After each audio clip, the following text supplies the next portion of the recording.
The gunshot that tore through the morning air sent every bird within 100 yards scattering toward the mountains. And Bethany Winters knew with cold certainty that Marcus Thornton had finally made his move.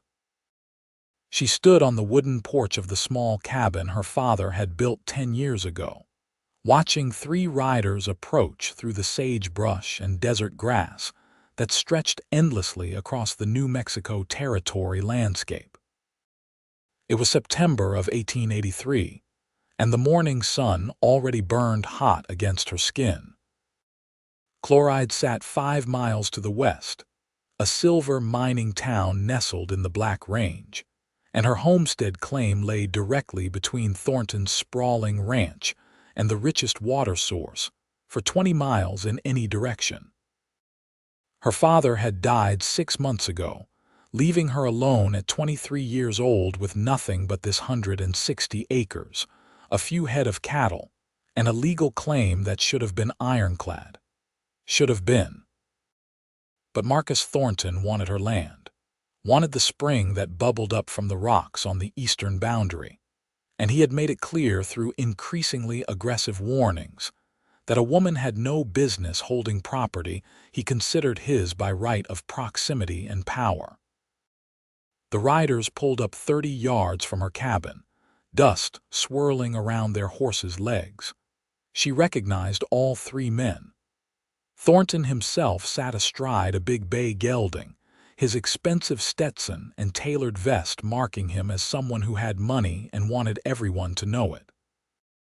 To his left rode his foreman, a weasel-faced man named Garrett who did Thornton's dirty work without question. The third man she did not know well, just another ranch hand with hard eyes and a gun on his hip.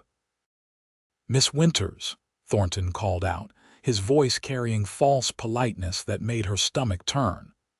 "I am afraid there has been a terrible mistake regarding your land claim." Bethany kept her rifle lowered but ready, her father's Winchester that she had learned to shoot when she was barely tall enough to hold it steady. "There is no mistake, Mr. Thornton. My father filed this claim in 1873, proved up on it proper, and it is mine by legal inheritance." Thornton shook his head slowly, as if dealing with a simple child. "That is where you are wrong. I have documents showing this land was never properly claimed. Your father was squatting on open range that borders my property. I have filed the proper claim with the land office in Silver City, and you have 1 week to vacate." The lie was so bold, so brazen, that for a moment Bethany could not find words. Her father had kept every document, every receipt, every proof of his claim in a locked box inside the cabin. She had reviewed them all with the circuit judge just 2 months ago when Thornton first started making noise about her land.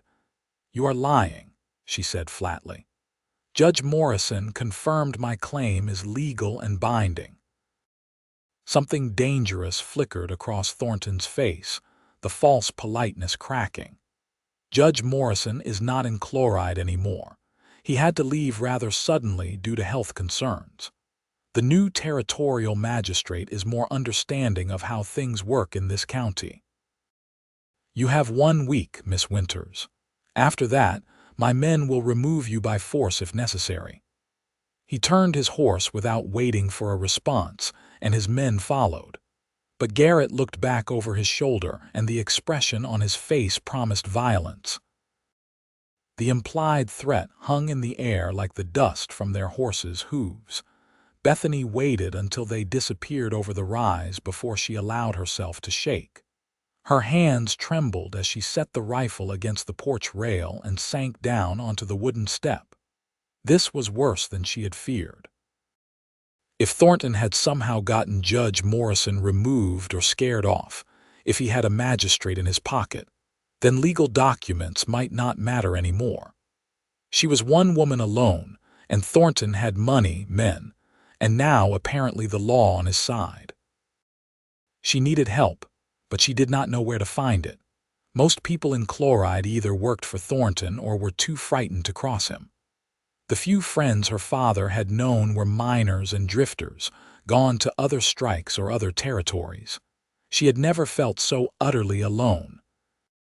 The sun climbed higher and Bethany forced herself to her feet.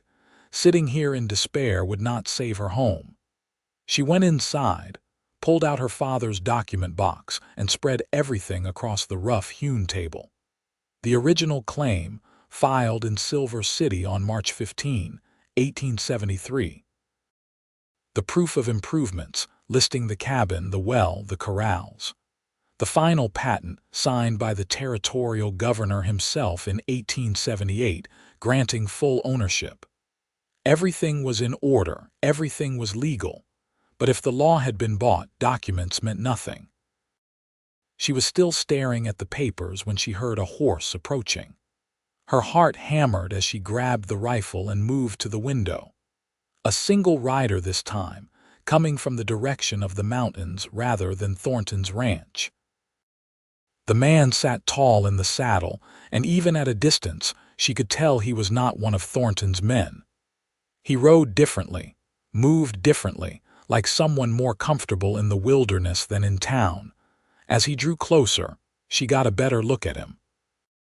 He was a big man, broad-shouldered and powerfully built, with dark hair that fell past his collar and several days of beard shadowing his jaw. He wore buckskins and homespun rather than store-bought clothes, and a massive hunting knife hung at his belt alongside a Colt revolver that looked well used but well maintained. He led a pack mule loaded with furs and supplies, a mountain man. Bethany had seen a few over the years, trappers and hunters who lived in the high country and only came to civilization when they needed to trade. They were a dying breed as the territory became more settled, but some still clung to the old ways. The man stopped a respectful distance from the cabin and called out, "Hello, the house. Looking for directions to Chloride if you can spare a moment." His voice was deep and rough from disuse, but there was courtesy in it. Bethany stepped onto the porch, keeping the rifle visible but not aimed at him. Chloride is 5 miles west. Follow the trail past those rocks and you will see it. The man nodded his thanks but did not immediately move on. His eyes, she noticed, were a startling light brown, almost amber, and they took in everything with the awareness of someone used to reading danger in his surroundings. They had swept over her face, her ready stance, the rifle in her hands, and the lingering dust from Thornton's departure. "Trouble?" he asked simply. Bethany almost laughed at the understatement. "Nothing I cannot handle." He studied her for another long moment, and she felt heat rise to her face that had nothing to do with the sun. There was something about the way he looked at her, not with the dismissiveness most men showed a woman alone, but with genuine assessment. Like he was measuring her worth and finding her more capable than many would assume. "Name is Pierce Younger," he said finally. "If you need help, I will be in Chloride for a few days, staying at the boarding house probably, selling furs. Bethany Winters. And I thank you, but I will manage." He nodded once more and clicked his tongue to his horse, moving past her homestead toward town. She watched him go, surprised to feel a small pang of regret. There had been something solid about him, something that suggested he was a man of his word. But she had learned young not to expect help from strangers, and she could not afford to appear weak or desperate. The next 3 days passed in tense anticipation. Bethany went about her work, tending her small herd, maintaining the property, and preparing for whatever Thornton might do. She took to sleeping in her clothes with the rifle beside her bed, startling awake at every sound in the night. On the 4th day, Garrett and 2 other men showed up while she was working in the small vegetable garden beside the cabin. They did not approach close this time, just sat their horses at the property line and watched her. When she straightened and stared back, Garrett touched his hat brim in mock courtesy and they rode away. But the message was clear. They were watching her, waiting for the week to expire, confident she would be gone. She went into Chloride the next morning, needing supplies and hoping against hope to find some legal recourse. The town was busier than usual, miners coming and going from the silver claims that dotted the surrounding hills. Chloride had boomed over the past few years, swelling from a camp to a real town with a main street, businesses, and even a newspaper. At the general store, she gathered what she needed and brought it to the counter. The storekeeper, a portly man named Henderson, tallied her purchases and then cleared his throat uncomfortably. "Miss Winters, I am afraid I cannot extend you any more credit until your account is settled." Bethany stared at him. "My account is settled. I paid my balance 3 weeks ago."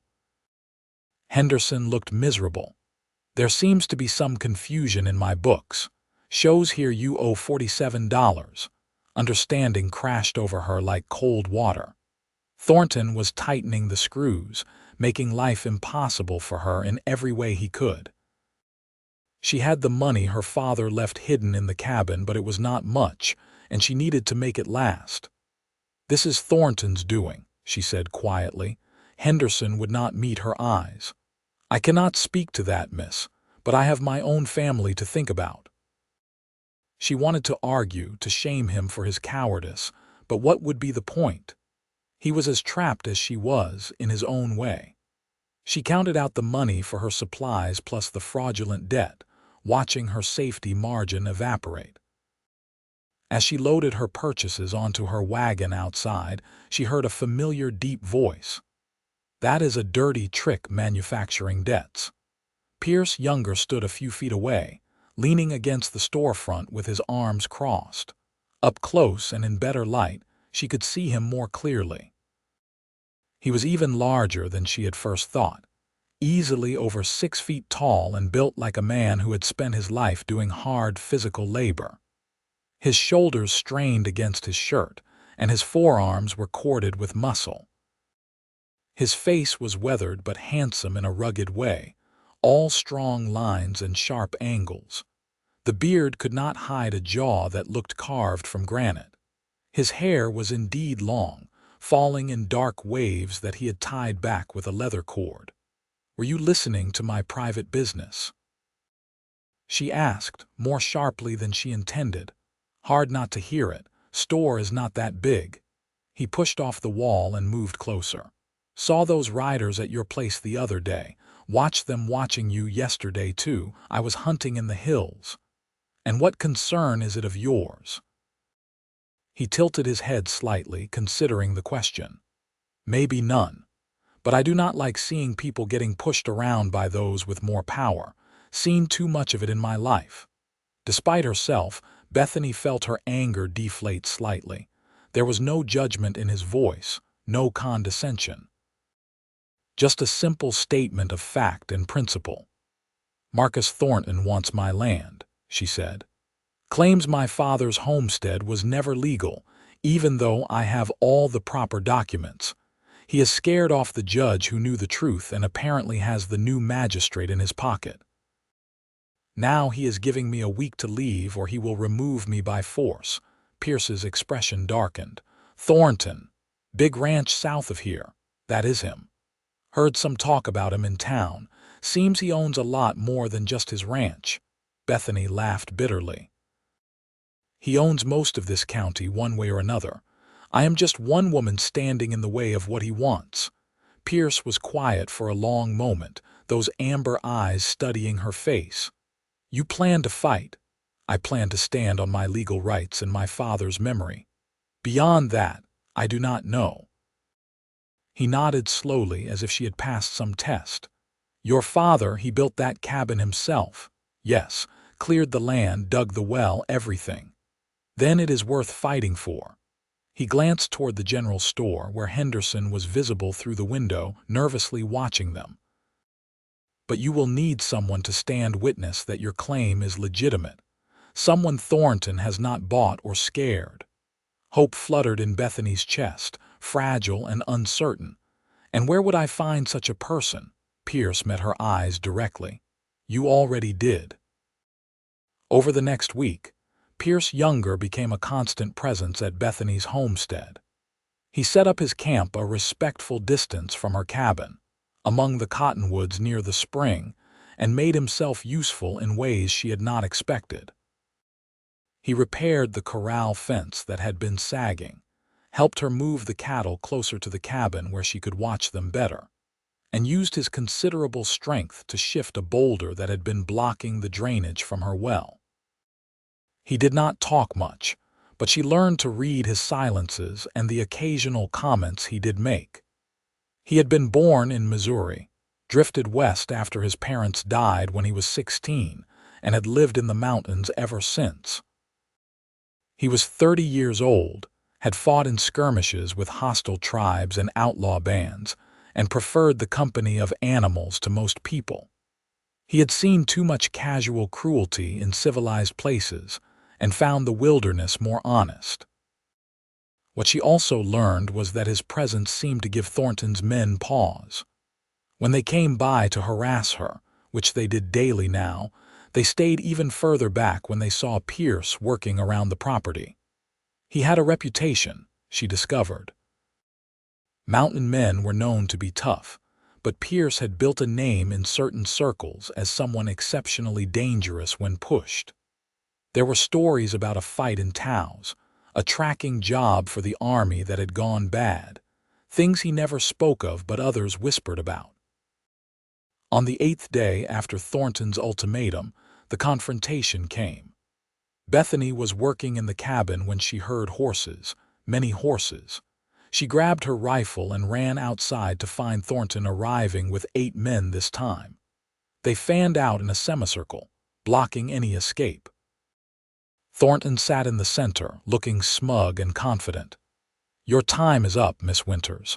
I gave you fair warning, and now you must leave. Immediately." Bethany's heart pounded, but she kept her voice steady. "This is my land, legally claimed and paid for. You have no right to remove me." "I have every right," Thornton snapped. "The magistrate has ruled in my favor. You are trespassing on my property." "That is a lie. It is the law. Now get what you can carry and get out, or my men will burn that cabin with your belongings inside." Bethany raised her rifle, knowing it was futile. 9 guns against 1, and she was a good shot but not that good. But she would not go down without a fight, would not let her father's sacrifice be for nothing. Before she could say anything else, Pierce stepped out from the side of the cabin. He must have been inside checking the supports he had reinforced yesterday. He held no weapon, his hands loose at his sides, but there was something about the way he moved that made several of Thornton's men shift nervously in their saddles. "That is far enough," Pierce said, his deep voice carrying authority. Thornton's eyes narrowed. "This is none of your concern, mountain man. You are not even from around here. I am here now, and I am here to tell you that Miss Winters' claim is legitimate. I have examined her documents, and they are in perfect order. I have walked her property lines, and they match the legal description exactly. I have seen evidence of continuous habitation and improvement dating back 10 years. By any measure of territorial law, this is her land." "And who are you to say what the law is?" Thornton demanded. "Someone who has no reason to lie and nothing to gain from this dispute. Someone who has worked as a surveyor, a scout, and a witness in land disputes before. Someone whose word will carry weight with the territorial governor if this goes to Santa Fe." Bethany's breath caught. She had not known Pierce had that kind of experience or those kinds of connections, but she could see from Thornton's face that it worried him. The territorial governor was appointed by Washington, not bought locally, and having an impartial witness with credentials could complicate Thornton's fraudulent claim considerably. "You have no standing in this matter," Thornton blustered, but he sounded less certain. "I have the standing of any citizen to witness wrongdoing and report it. And I am prepared to ride to Santa Fe myself, if necessary, to present evidence that you are trying to steal this woman's legal property." through intimidation and corruption. Pierce took a step forward, and despite having no weapon drawn, every one of Thornton's men tensed. "Unless you would like to try stopping me," the challenge hung in the air. Thornton looked at his men, gauging their willingness to start a fight with this mountain man. Several of them looked decidedly unhappy with the prospect. Reputation mattered on the frontier, and starting a gunfight with a witness who could bring down territorial scrutiny seemed like a bad gamble. "This is not over," Thornton said finally, his face mottled with rage. "Not by a long shot." "Then I suggest you take it up through proper legal channels," Pierce said calmly, "with real evidence instead of manufactured claims. I am sure the Territorial Land Office would be very interested in hearing how documents supporting Miss Winters' claim have mysteriously disappeared or been disputed after a decade of unchallenged ownership." Thornton wheeled his horse around and rode off, his men following. But Garrett looked back one more time, and his expression promised retribution. When they were gone, Bethany realized she was shaking. The rifle felt impossibly heavy in her hands. Pierce gently took it from her and set it aside, his large hands completely engulfing the Winchester's stock. "You all right?" he asked quietly. She nodded, not trusting her voice. Then the reality of what had just happened hit her and she found herself laughing, a slightly hysterical edge to it. "You bluffed them. You do not really have connections in Santa Fe, do you?" A slow smile crossed Pierce's weathered face, transforming it into something softer and warmer. "I do actually. Worked for the Territorial Surveyor's Office for 2 years when I was younger, helped settle disputes along the Colorado border. My word would carry some weight."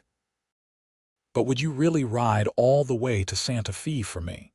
His smile faded, replaced by something more serious and intense. "I would ride a lot further than that to see justice done." The way he looked at her made Bethany's breath catch for entirely different reasons than fear. There was something in those amber eyes, something that made her heart race and heat flood through her body. She had been so focused on survival, on protecting what was hers, that she had not let herself really see Pierce Younger as anything other than an ally. But now, in the aftermath of danger, she saw him clearly. Saw his strength, his honor, his quiet competence. Saw the way he looked at her like she mattered, like she was worth protecting not because she was weak, but because she was worth something. "Thank you," she whispered, "for standing with me." "Always," he said, and she believed him. Over the following weeks, Pierce remained at Bethany's homestead. Thornton made no further overt moves, but his men were frequently seen watching from a distance.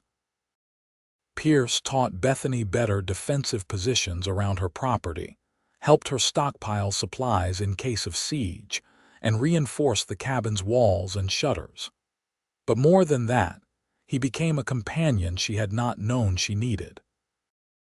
They talked in the evenings after the work was done, sitting on the porch and watching the sun set over the mountains. She learned more about his life, the loneliness of the high country, the beauty of places most people would never see. He learned about her childhood, her father's dreams for this land, her determination to prove a woman could hold her own on the frontier. She noticed the way his eyes followed her movements, lingering on her face when he thought she was not looking.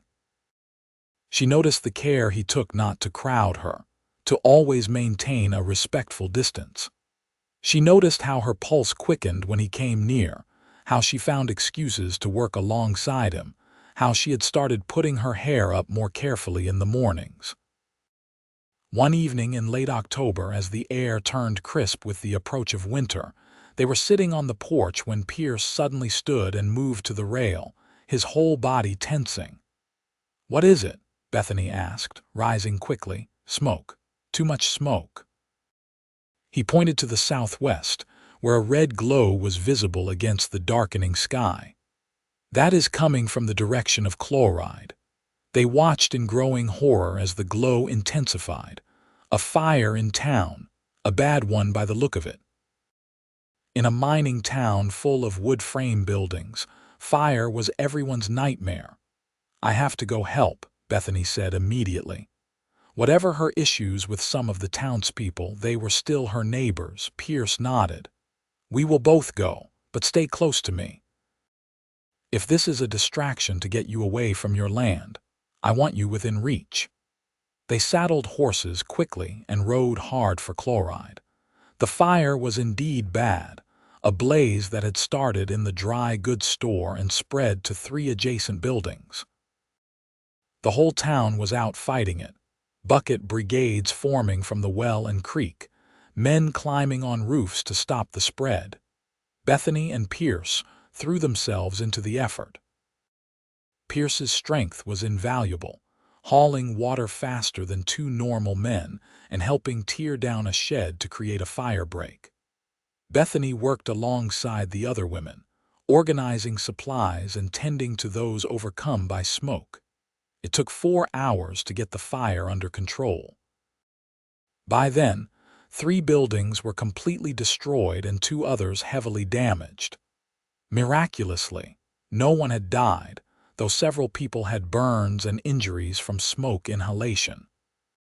As dawn broke over the exhausted town, Bethany found herself sitting on the edge of a water trough, covered in soot and ash, watching Pierce help an elderly woman whose home had been threatened. He was filthy, his shirt torn and singed in places, sweat and soot streaking his face. But he moved with patient gentleness as he helped the old woman salvage her belongings. His massive frame bent carefully to her level as he listened to her worried questions. Something in Bethany's chest tightened and expanded all at once. This man, this rough mountain man who lived alone and trusted few people, had spent the entire night fighting to save a town that was not even really his.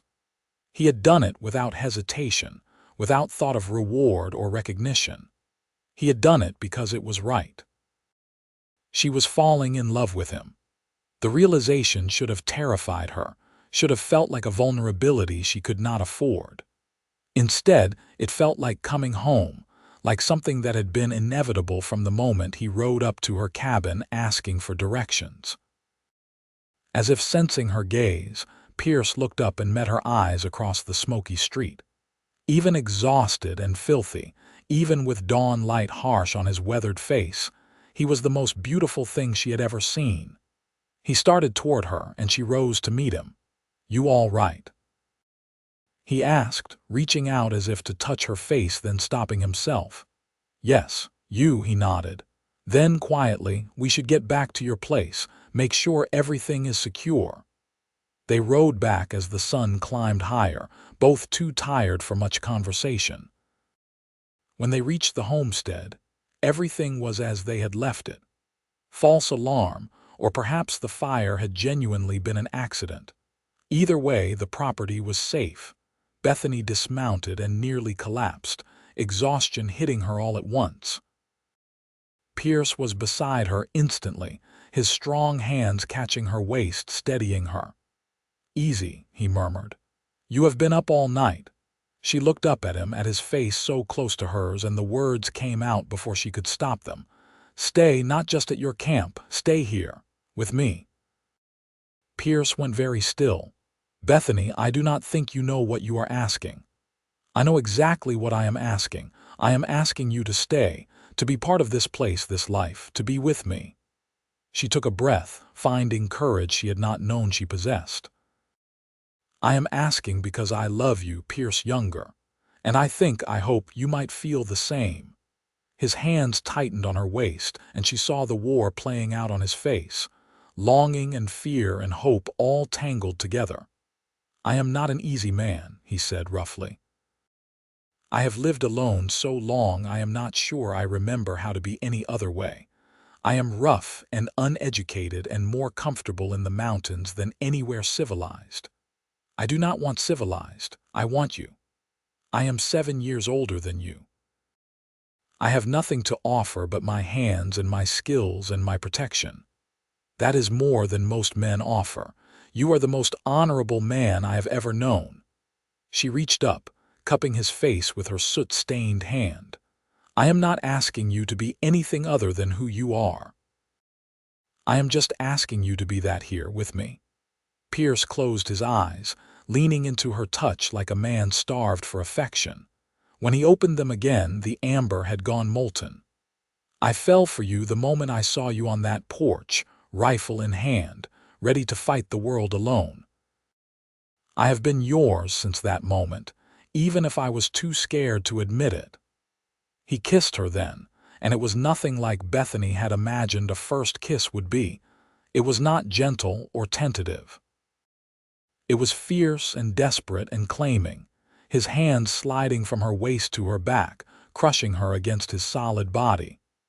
She kissed him back with equal fervor, her fingers tangling in his long hair, tasting smoke and salt and Pierce. When they finally broke apart, both breathing hard, he rested his forehead against hers. "I will stay. I will build a life with you here, and I will protect what is ours with everything I have." "Ours," Bethany repeated, loving the sound of it. Yes, but their happiness was short-lived. 3 days later, the territorial magistrate arrived in Chloride with an official ruling. Bethany's homestead claim was declared invalid due to irregularities in the original filing, and Marcus Thornton was granted ownership of the disputed land. They had 2 weeks to appeal to Santa Fe, but the magistrate made it clear he expected the ruling to stand. Bethany read the document with shaking hands, Pierce standing beside her in the magistrate's makeshift office. Every word was a knife, legal language used as a weapon to steal everything her father had worked for. "This is corrupt nonsense," she said, her voice low and dangerous. "Every document I have proves my claim is legitimate." The magistrate, a thin man with calculating eyes named Bernard Sheffield, shrugged. "The court has examined the evidence and found discrepancies. Mr. Thornton's claim is older and better documented." "That is a lie," Pierce said, his voice like gravel. "I have examined both claims.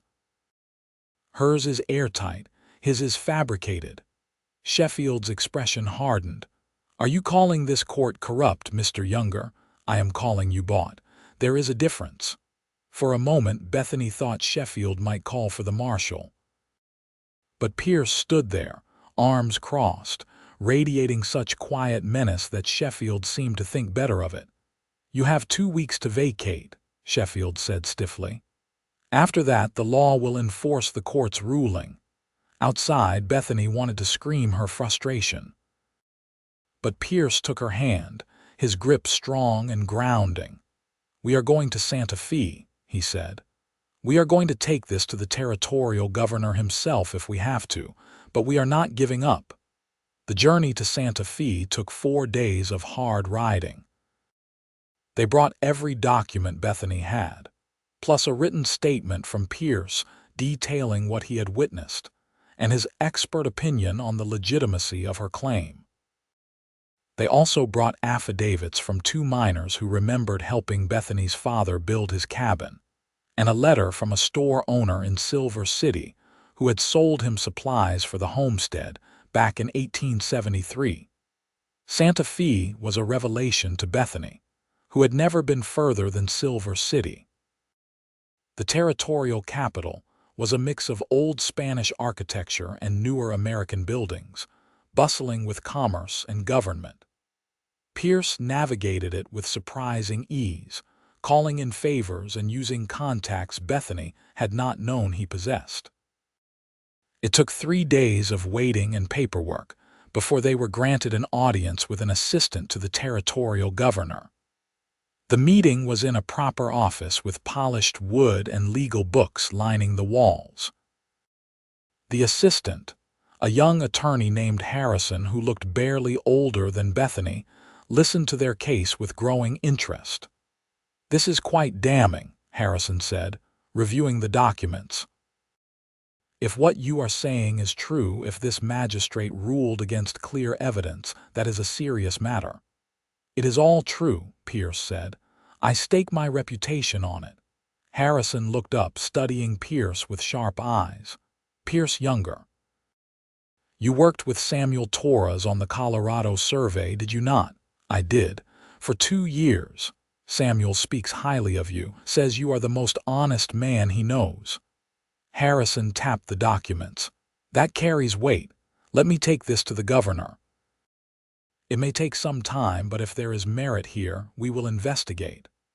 Hope flared in Bethany's chest, fragile but real. How long? Could be weeks.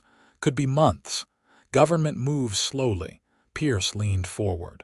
"Thornton has given us 2 weeks before he tries to take the land by force." "We do not have months," Harrison grimaced. "I can try to get a temporary injunction, freezing any action until the investigation is complete, but I cannot promise anything." "Try," Bethany said.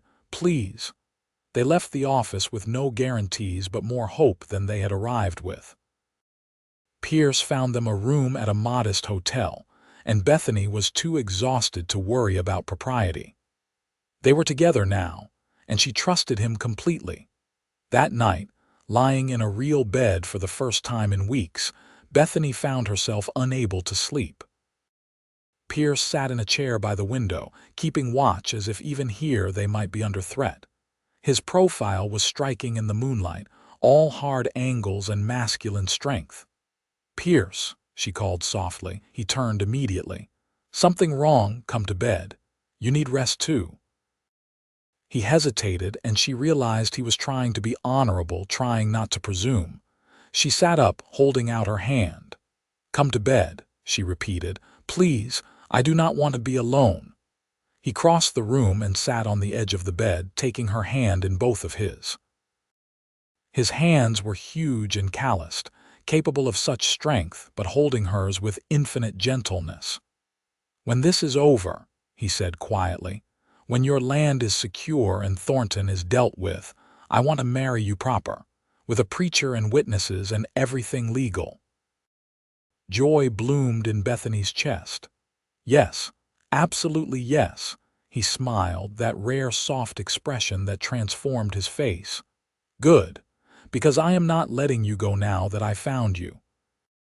She pulled him closer, and he came willingly, stretching out beside her on top of the covers, fully clothed and proper. But he wrapped his arms around her, tucking her against his chest, and she felt safer than she ever had in her life. "I love you," she whispered into the darkness. "I love you too, more than I have words for." They slept like that, wrapped in each other's arms, and for those few hours the world and its troubles could not touch them. 3 days later, they received word that Harrison had successfully petitioned for a temporary injunction. All action on the disputed land was frozen pending a full territorial investigation. It was not a final victory, but it meant Thornton could not legally remove Bethany from her property while the government reviewed the case. Armed with the official injunction papers, they rode back to Chloride with renewed determination. Pierce was quieter than usual on the journey, and Bethany could tell he was planning, thinking through all the angles of what came next. "You think Thornton will respect the injunction?" she asked as they made camp on the second night. Pierce poked at the fire, watching sparks spiral into the dark sky. "A man like Thornton respects power and consequences. The injunction gives him consequences if he acts, but it also backs him into a corner, and cornered animals are dangerous." "So what do we do?" He looked at her, firelight casting shadows across his strong features. "We be ready. We make sure we have witnesses to everything that happens, and we trust that the truth will win out in the end." "You really believe that the truth matters?" "I have to believe it. Otherwise, what is the point of any of this?" He reached across the fire, taking her hand. "But more than that, I believe in you, in your strength and your right to the life you have built, and I will fight for that with everything I have." They returned to the homestead to find it undisturbed, though there were signs someone had been watching it. Tracks in the dust, a fence rail that had been moved, but nothing had been damaged or stolen. Pierce immediately set about fortifying their position. He built a second, smaller cabin near the spring, creating what he called a fallback position if the main cabin came under attack. He taught Bethany better marksmanship, and they practiced scenarios for how to defend the property. He also made several trips to Chloride, quietly building alliances with people who were tired of Thornton's bullying. Word of the territorial injunction spread quickly, and it seemed to give some people courage. The store owner, Henderson, came to Bethany privately and apologized for his cowardice, admitting that Thornton had threatened to ruin him if he supported her. A rancher on the other side of Chloride, a man named O'Brien who had his own grudge against Thornton, offered to stand as a witness to any further harassment. But Thornton himself went ominously quiet. No more riders came to watch the homestead. No more threats or confrontations. It made Bethany more nervous than the overt hostility had. "He is planning something," she said to Pierce one evening in late November. The weather had turned cold, and they sat inside the cabin with the fire burning, sharing the warmth and each other's company. Pierce nodded, whittling a piece of wood with his knife, smooth strokes that created curling shavings. "I know, been thinking the same thing. He is not the type to just accept this." "So what can we do besides wait?" He set down the knife and wood, turning to face her fully. "We live. We build. We show that this place is ours not just legally, but in every way that matters. And we do not let fear steal our happiness." Bethany moved closer to him, drawn by the warmth of his presence. They had been sharing the cabin since their return from Santa Fe, propriety be damned. Pierce slept on a bedroll near the fire while she took the bed, but it was getting harder to maintain that separation. She wanted more, wanted the closeness they had shared in that Santa Fe hotel, wanted to wake up in his arms, wanted all of him. "Pierce," she said softly, and something in her voice made him go very still. "We do not have to wait until we are married. I am a grown woman and I know what I want. I want you. All of you."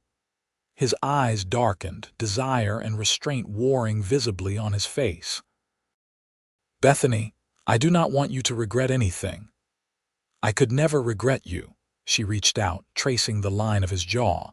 "We do not know what is coming, what Thornton might do. I do not want to wait. I want to be yours completely now."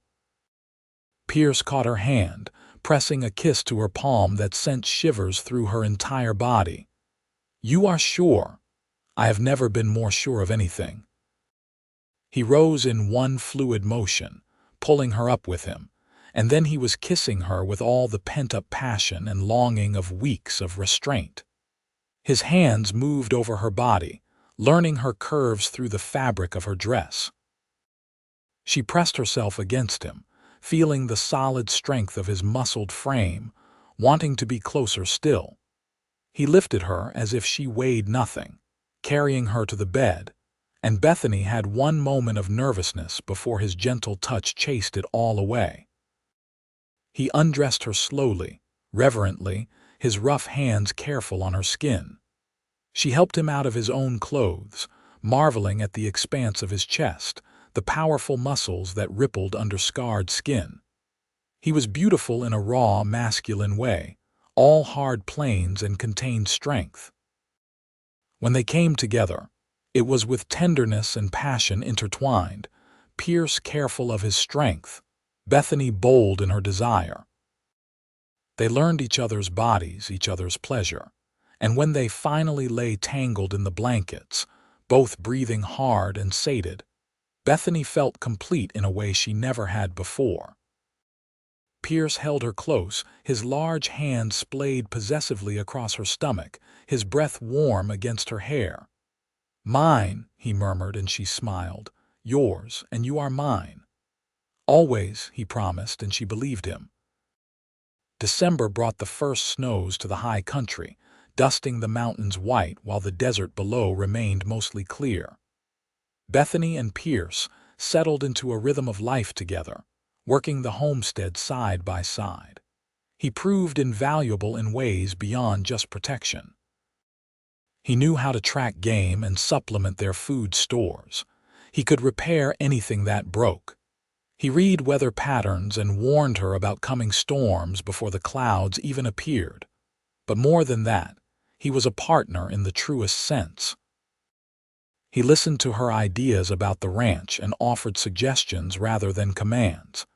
He valued her knowledge and skills as much as she valued his. They were building something together, a true partnership based on respect and love. Word came from Santa Fe in mid-December. The territorial investigation was ongoing, but initial findings supported Bethany's claim. Several discrepancies had been found in Thornton's documentation, and Magistrate Sheffield was being questioned about his handling of the case. It looked promising. But before they could celebrate, Garrett and 4 other men arrived at the property line. They stayed back, making no move to approach, but Garrett called out a message that made Bethany's blood run cold. "Mr. Thornton says to tell you that investigations can be derailed, and that accidents happen all the time to people who make trouble for powerful men. Think on that." They rode away before Pierce could respond, but the threat was clear. If the investigation was going against him, Thornton might resort to more direct methods. "We need more help," Bethany said, watching them disappear.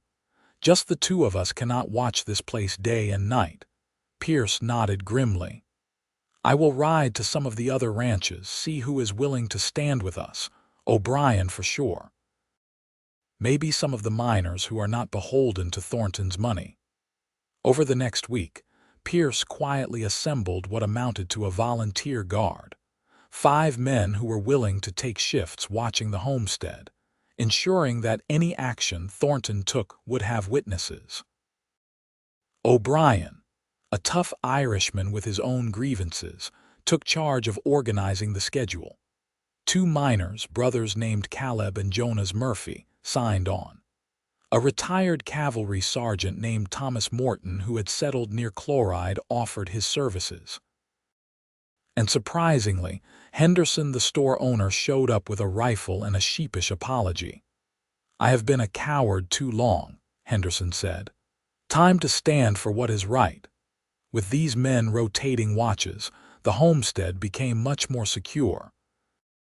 But the tension was exhausting, waiting for the other shoe to drop, knowing that Thornton would not simply accept defeat. Christmas came and went quietly. Bethany and Pierce marked it with a simple meal and exchanged small gifts. She gave him a new knife she had special ordered from Silver City, the blade engraved with his initials. He gave her a necklace he had made himself from silver and turquoise, the metalwork surprisingly delicate from such large hands. As they sat by the fire on Christmas night, Pierce pulled her into his lap, holding her close. "Next year," he said, "we will celebrate in a house we have built together, on land that is unquestionably ours, with no fear hanging over us." "I like the sound of that," Bethany murmured, snuggling into his warmth. "What else will next year bring?" He was quiet for a moment, and she felt his hand come to rest on her flat stomach in a gesture that made her breath catch. "Maybe a family, if we are blessed." The thought filled her with such joy that she had to blink back tears. "I would like that, very much." He kissed her softly. "Then we will make it happen. Build a life worth living, filled with love and children and purpose." The new year of 1884 arrived with bitter cold and a sense of impending confrontation. Word from Santa Fe indicated that the investigation would conclude within the month, and all signs pointed toward a ruling in Bethany's favor. Magistrate Sheffield had been suspended pending an ethics review, and Marcus Thornton had been ordered to appear before the territorial governor to answer questions about his land claims. Thornton did not appear. Instead, on a freezing night in mid-January, he made his final move. Bethany woke to Pierce shaking her shoulder urgently. "Fire," he said, already pulling on his boots. "The barn." She was up instantly, heart pounding. Through the window she could see flames licking up from the small barn they had built to shelter the horses and supplies. Pierce grabbed his rifle and ran out, and Bethany was right behind him with her own weapon. The barn was fully engulfed, flames roaring into the night sky. But more concerning were the shapes moving in the darkness beyond it. Men on horseback, at least a dozen of them. "They are going to try to pin us in the cabin," Pierce said, his voice hard. "Use the fire to keep us contained and then burn us out." Even as he spoke, one of the riders threw something toward the cabin, a bottle with a burning rag stuffed in the neck. It shattered against the porch and flames spread across the dry wood. Pierce did not hesitate. He fired into the darkness, aiming high and to the side, a warning shot that sent the riders scrambling for cover. "Get to the spring cabin," he told Bethany. "Now I will cover you." "I am not leaving you. You are not leaving me. You are giving me a better position to defend. Go. Trust me." She ran, hating every step that took her away from him but knowing he was right. The smaller cabin by the spring was built of stone and less vulnerable to fire. She made it there just as more bottles crashed against the main cabin, setting it fully ablaze. Pierce came sprinting after her, moving with surprising speed for such a large man. Bullets kicked up dust around his feet, but he made it to the stone cabin unharmed and slammed the door behind him. "They are committed now," he said, breathing hard. "Burning us out is attempted murder. Thornton has crossed a line he cannot come back from." Through the small window they watched the main cabin burn, years of Bethany's life and her father's memories consumed by flames. She wanted to cry, wanted to scream, but she forced it down. Time for grief later. Now was time for survival. The riders were circling closer, emboldened by the fire. Bethany could see Garrett among them, and she thought she saw Thornton himself hanging back at a safe distance. Then, from the direction of the trail, came the sound of more horses, multiple riders approaching fast. For a moment, Bethany feared it was more of Thornton's men. But then she heard O'Brien's distinctive voice bellowing, "What in hell do you think you are doing?" Their volunteer guards had seen the fire and come running. O'Brien, the Murphy brothers, Sergeant Morton, Henderson, and 3 other men who had decided to throw in with them. 11 men total, heavily armed and angry. Thornton's hired guns suddenly found themselves outnumbered and facing men who were not frightened homesteaders but experienced fighters. There was a moment of tense standoff, guns pointed in all directions, the burning cabin casting wavering light over the scene. "You are burning a woman's home," O'Brien said, his voice carrying authority from years of commanding men. "Attempted murder and arson. That is hanging offenses, every one of you." Garrett looked at Thornton, waiting for orders. But Thornton sat his horse in silence, clearly calculating whether he could still win this confrontation. Pierce stepped out of the stone cabin, rifle in hand but pointed down. "It is over, Thornton. Even if you kill all of us tonight, there are too many witnesses now. Too many people who know what you have done. The territorial governor will hunt you to the ends of the earth." "That land is mine by right," Thornton said, his voice shaking with rage and frustration. "I was here first. I built this county. Some dirt farmer has no right to the best water source."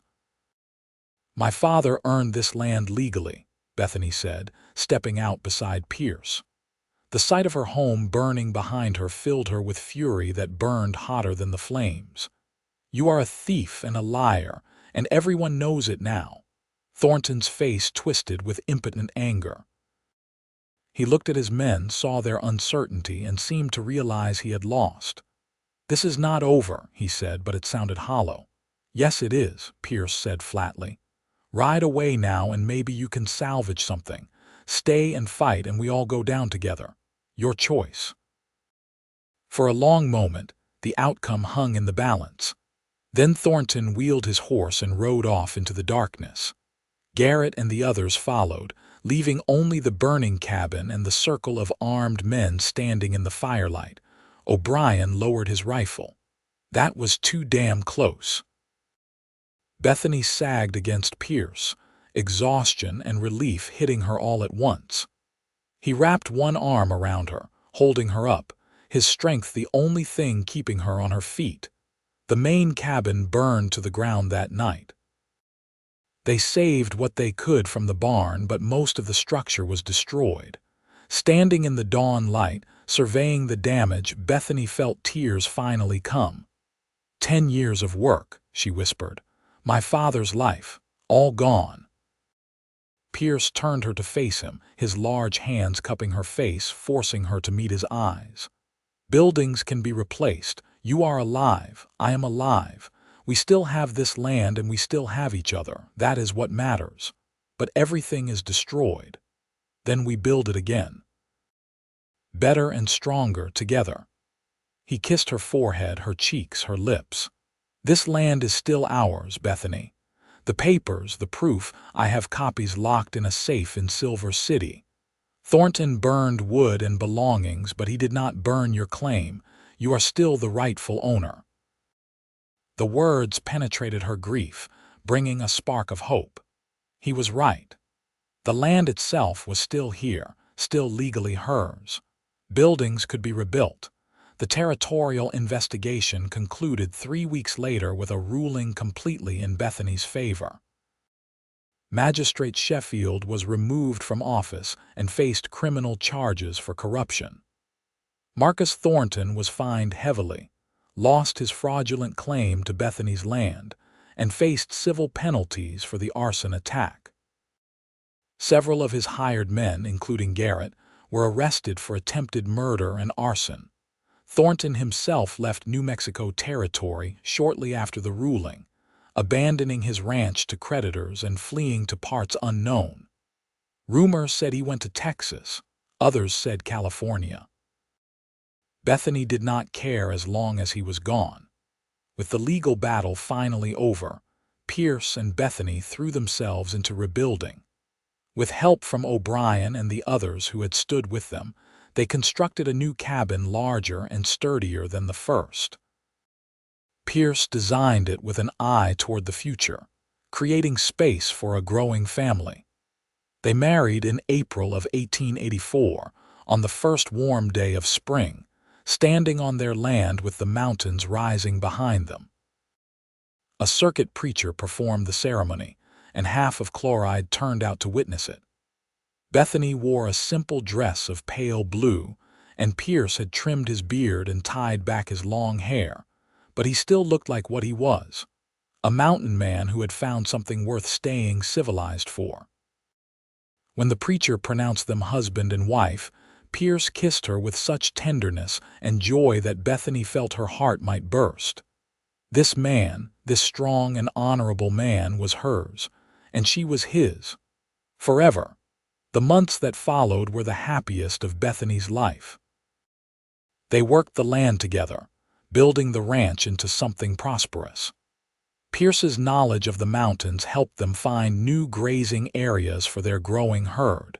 His connections brought business and opportunities. But more than that, he was her partner in every way, sharing the work and the decisions and the dreams. By summer, Bethany suspected she was pregnant. By fall, there was no doubt. She was carrying their child due to arrive in the spring. Pierce's joy was almost comical, the big mountain man suddenly nervous about every little thing she did, insisting she rest more and work less, treating her like she was made of glass.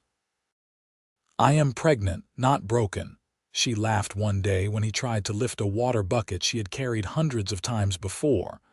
"You are carrying something precious," he countered. "Let me help." Their son was born in March of 1885, during a late spring snowstorm that blanketed the desert in white. Pierce delivered the baby himself with help from a midwife from Chloride, his large hands impossibly gentle as he caught the squalling infant and placed him on Bethany's chest. "A boy," he said, his voice thick with emotion. "A healthy, perfect boy." They named him Jacob Thomas Younger, after Bethany's father and Sergeant Morton, who had stood with them during the darkest times. Jacob had his mother's dark hair and his father's amber eyes, and from the moment he entered the world, he was loved beyond measure. Life settled into a rhythm. The ranch prospered, their herd growing, their reputation in the territory solidifying.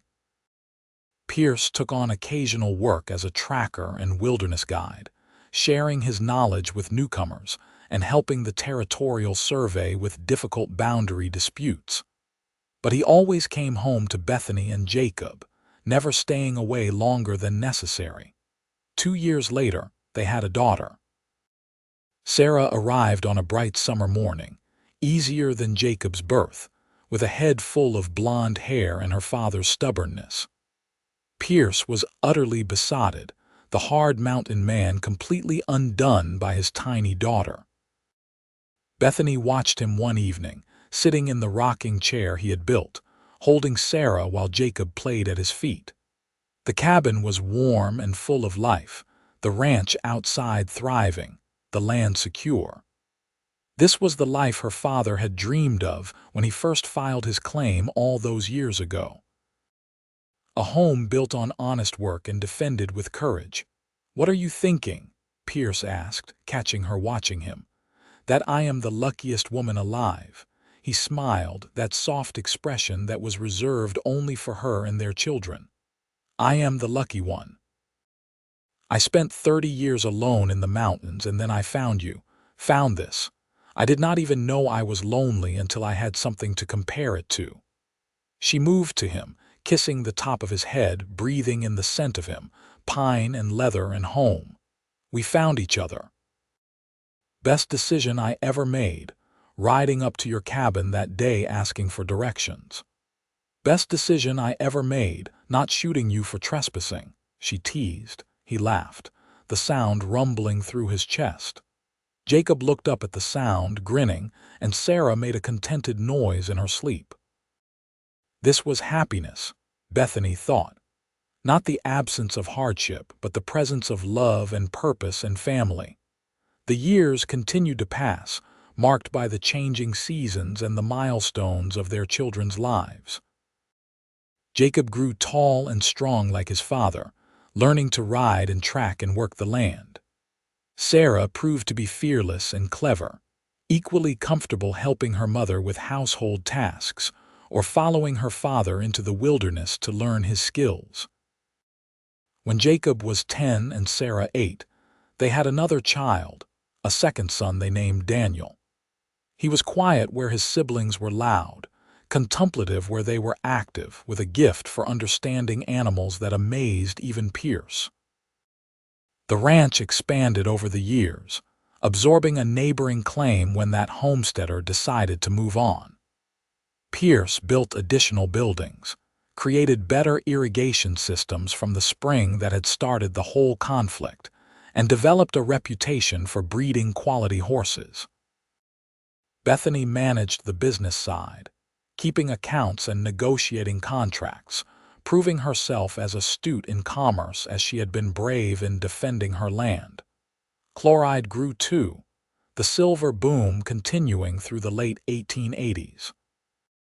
The town became more civilized, with a proper school, a bank, and even a small theater. But the wild edge never completely disappeared, and neither did the memory of what had happened between Bethany and Thornton. Their story became something of a legend in the territory, the woman who stood her ground and the mountain man who helped her defeat a corrupt landowner. Pierce never quite lost his rough edges or his preference for the wilderness. But he found balance, spending winters mostly at the ranch with his family, then taking longer trips into the mountains during summers, sometimes taking the boys with him to teach them the old ways. He wanted them to know both worlds, to be equally comfortable in civilization and the wild. On their 10th wedding anniversary, Pierce took Bethany up into the mountains to a meadow he had discovered years ago. They left the children with O'Brien and his wife and spent 3 days alone under the stars, reconnecting without the demands of ranch and family. "You ever regret it?" Bethany asked one night as they lay wrapped in blankets, watching the fire burn down to embers. "Giving up your freedom to be tied to a ranch and a family." Pierce was quiet for a long moment, and she felt him shift to look at her in the darkness. "I gave up nothing. I gained everything. The mountains are still here when I need them, but now I have something to come home to, someone to share it all with. Do you regret trusting a rough mountain man who showed up at your door?" "Not for a single second. You saved my life, my land, and my father's dream. And you gave me a life I did not even know I wanted." He kissed her then, soft and sweet and full of all the years they had shared and all the years still to come. "I love you, Bethany Younger, more now than even on the day we married. And I love you, always." They made love under the stars, older now but no less passionate. The connection between them deepened by time and shared experience rather than diminished. When they returned to the ranch 3 days later, they found their children had managed not to burn anything down and had even completed most of the chores without being asked. Life continued in its beautiful, ordinary way. Jacob fell in love at 19 with a rancher's daughter from the next valley, and Pierce and Bethany watched their eldest son marry in the same spot where they had taken their own vows. Sarah declared at 16 that she wanted to be a teacher and announced her intention to attend the Territorial College in Albuquerque. Daniel, at 12, showed signs of being the best horseman of any of them, with a gift for gentle training that produced remarkable results. Pierce aged well, his hair going silver at the temples but his body remaining strong from constant hard work. Bethany found a few gray hairs of her own and laughed about them, feeling more beautiful at 40 than she had at 23, confident in her skin and her life in a way youth had not allowed. On an autumn evening in 1899, they sat on the porch of the cabin that had been rebuilt from ashes, watching the sunset paint the mountains gold and purple. 15 years had passed since the fire, 20 since Bethany first faced Marcus Thornton's threats. The land that had been fought over so desperately was now undeniably theirs, improved and expanded, a legacy for their children. Jacob and his wife lived in a house Pierce had helped them build on the eastern section of the ranch, and their 2 young children often ran between the properties. Sarah was home from college for a visit, full of stories about her studies and plans. Daniel worked the horses in the corral, his quiet competence evident in every movement. "We did all right," Pierce said, reaching over to take Bethany's hand. His hand was still large and calloused, still capable of both tremendous strength and remarkable gentleness. "We did better than all right. We built something that will last." He squeezed her hand, his amber eyes soft as he looked at her. "Best day of my life, riding up to this place and meeting you. Best day of mine, too, though I did not know it at the time, scared of me, a little. Mostly I was just terrified of everything. Thornton, losing the land, being alone. And then you showed up and suddenly I was not alone anymore." "Never will be again," Pierce promised. "Not as long as I am breathing." They sat in comfortable silence as the sun set fully and stars began to emerge in the vast desert sky. The same stars Pierce had slept under for years as a solitary mountain man, before he found purpose and love and family. The same stars that had watched over Bethany's father as he carved a homestead from raw land, never knowing his daughter would fight to preserve his dream. Inside the cabin, lamplight glowed warm and welcoming. Sarah was cooking dinner, the smell of stew drifting out through the windows. Daniel would come in soon from the corrals, and they would all sit together for the evening meal. Tomorrow, Jacob and his family would come over, and the house would ring with children's laughter and conversation. This was the life they had fought for, had nearly died for. It was worth every struggle, every moment of fear, every sacrifice. The land stretched out around them, theirs beyond any doubt or challenge, held not just by legal documents but by blood and sweat and love. Pierce stood and pulled Bethany to her feet, wrapping his arms around her from behind, his chin resting on top of her head as they looked out over their ranch. "Thank you," he said quietly. "For what? For standing your ground that day, for not giving up, for choosing me, for building all of this with me." Bethany turned in his arms, reaching up to cup his bearded face. "Thank you for stopping to ask for directions, for standing witness when everyone else was too scared, for loving me exactly as I am." He kissed her forehead, her nose, her lips. Gentle kisses that spoke of enduring love rather than desperate passion, though that still sparked between them too. After all these years, he could still make her heart race with a look, still make her feel cherished and protected and valued. "Come on," she said, taking his hand. "Let us go inside. Our family is waiting, and I want to enjoy this evening with all of you." They walked into the cabin together, into the warmth and light and laughter of the life they had created. The land outside was secure, the future was bright, and love filled every corner of their home. The story that had begun with gunshots and threats, with a desperate woman defending her claim and a mountain man choosing to stand for justice, had become a story of family and legacy. It was a story that would be told for generations, passed down to children and grandchildren, a reminder that courage and honor and love could triumph over greed and corruption. Pierce and Bethany Younger had fought for their land, and won. But more importantly, they had found each other, and in doing so, they had built something far more valuable than any property claim. They had built a life full of meaning, a family bound by love, and a home that would endure long after they were gone. Years later, when both were old and gray but still together, still in love, Pierce would tell anyone who asked that he had never regretted trading his lonely freedom for the responsibilities of family. And Bethany would laugh and say that the rough mountain man who rode into her life had been exactly what she needed, even when she did not know she needed anything. Their love story became part of the fabric of the territory, a reminder that sometimes the most unlikely encounters lead to the most extraordinary lives. The mountain man and the homesteader, united by justice and bound by love, had proven that courage comes in many forms and that standing for what is right is always worth the risk.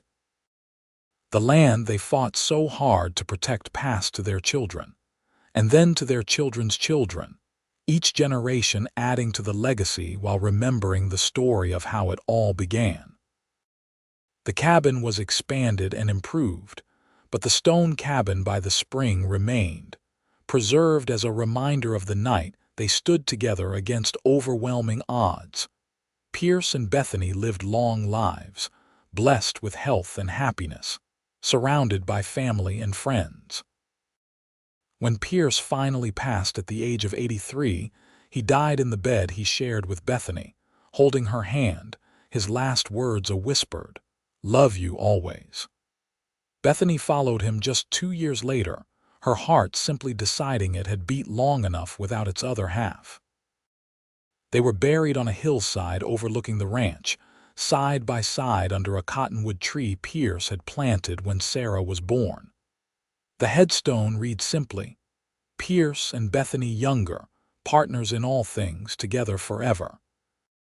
Their story lived on, not just in the memories of their descendants, but in the very land they had defended. The spring still bubbled clear and cold, watering the desert, giving life to grass and cattle and dreams. The ranch still prospered, managed by capable hands that carried forward the values Pierce and Bethany had instilled. And on quiet evenings, when the sun set golden over the mountains and the desert air turned soft with coming night, some swore they could still see two figures on the porch of the old ranch house. A big man with long hair and powerful shoulders, and a strong woman who feared nothing, sitting together in peace, their love a permanent part of the land they had claimed as their own. Justice had been done. Love had triumphed. And the story of the mountain man who stood witness when no one else would, and the woman who refused to back down from what was rightfully hers, became a legend that would never be forgotten in the wild and beautiful territory of New Mexico.